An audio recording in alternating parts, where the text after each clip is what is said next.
Action Comics number 4. What to say about Action Comics number 4? I don't know where to start with Action Comics number 4. Well, I know where to start, and that's at the beginning.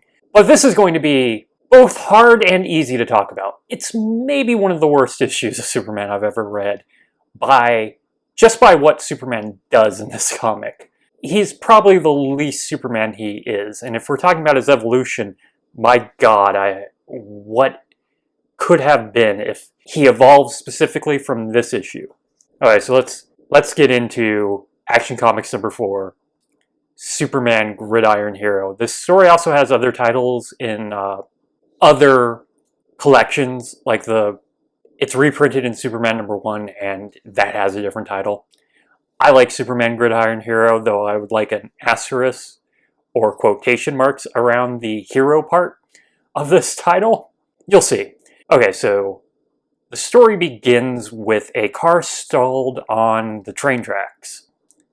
The man refuses to leave his car. Superman has to pull him out of it to save him, just in time from a train hitting him. Come to think of it, he probably could have pushed the car out of the way. Well, he saves the idiot anyways. Superman is sort of patting himself on the back when he realizes that the man is dead. This is the first sign that something has gone very wrong in this comic. He saves a man who dies.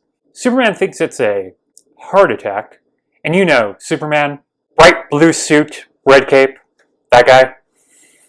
Yeah, you know Superman. Assumes it's a heart attack and looks down at the man and leaves him fairly callously. So many red flags already.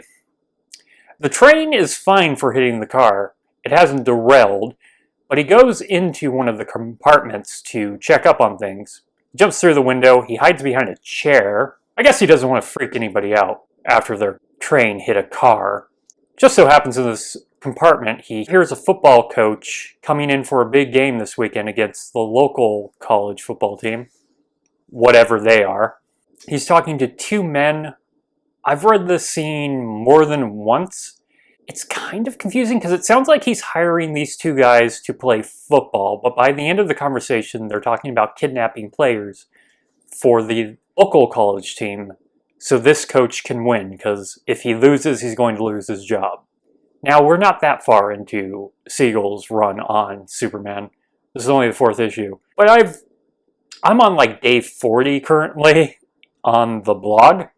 So if you want to get ahead of these, you can go to supermancomicaday.com and read these. These are actually fairly different from what I wrote.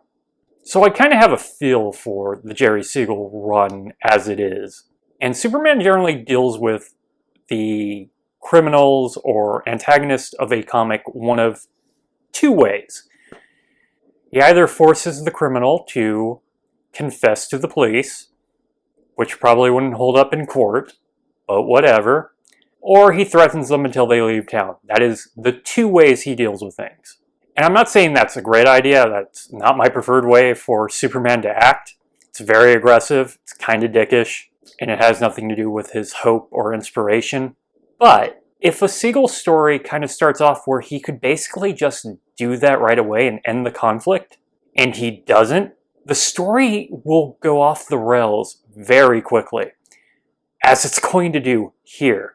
So if these are my two choices, I'd rather him just end the story right now by threatening them or taking them to the police to confess, even though they actually haven't committed any crimes yet. Now, Superman deals with this problem the way you would assume somebody with Superman's power sets would deal with this problem.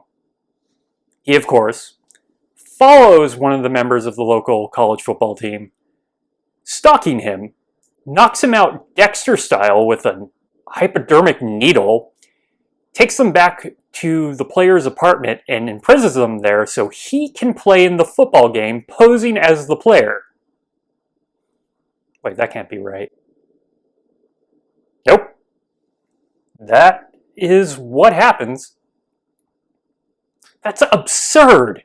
I could come up with like 100 ways Superman could solve this problem and never get anywhere near that. So that's just what Superman does. He follows this poor guy right after he gets broken up by his girlfriend. His girlfriend doesn't like him because he's not good at football.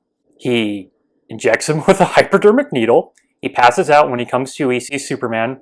He doesn't know it's Clark Kent. He's disguised to look just like him, which is not hard to believe. Most of the guys without glasses look like Clark in this comic. And he's basically just stuck in his apartment while Clark pretends to be him. No consent. He never even explains what's happening. Superman goes to practice where we find out this player is a proverbial bench warmer and he gets made fun of because he's not very good. Don't know why he's on the team then. One of the bullies on the team tries to pick a fight with him, which ends incredibly badly for him as Clark pushes him across the room. The coach comes in and kicks Clark off the team.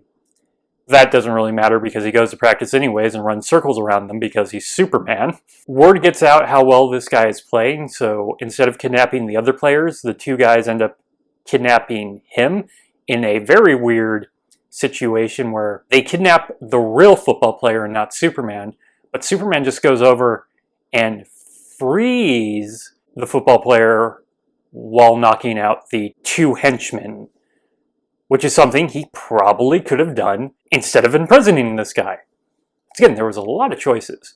But Superman still plays in the football game. And I don't know how to feel... Well, I know how to feel about Superman playing football, and it's not great. Smallville tried to do a season where Clark was playing football, and the argument was, well, as long as he doesn't use his powers, it's not unfair.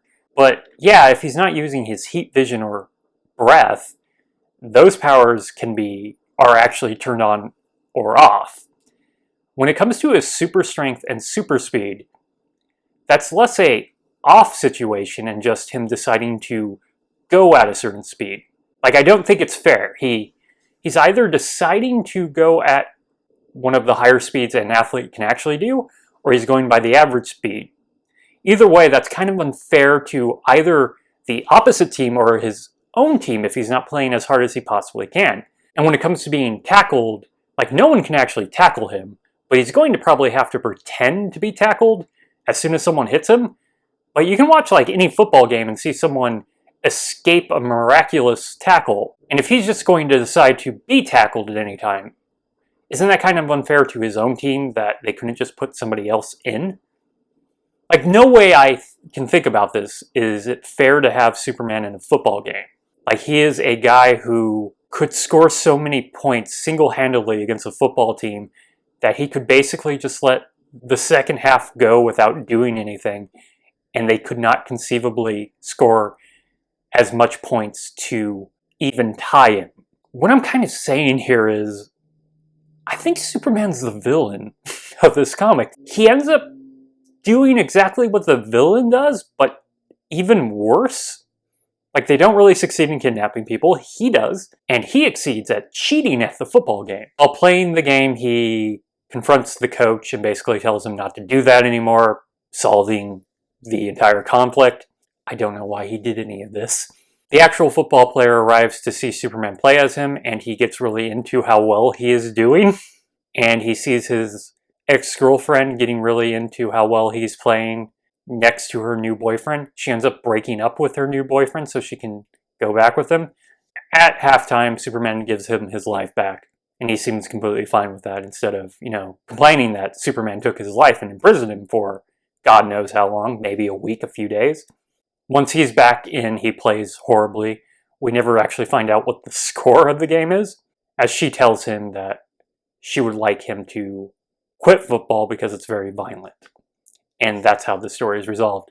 I am almost certain that in 20 years, 20 or 30 years, when I'm 60, and all of this is a blur, like already I'm having trouble remembering the specific issues things happen in.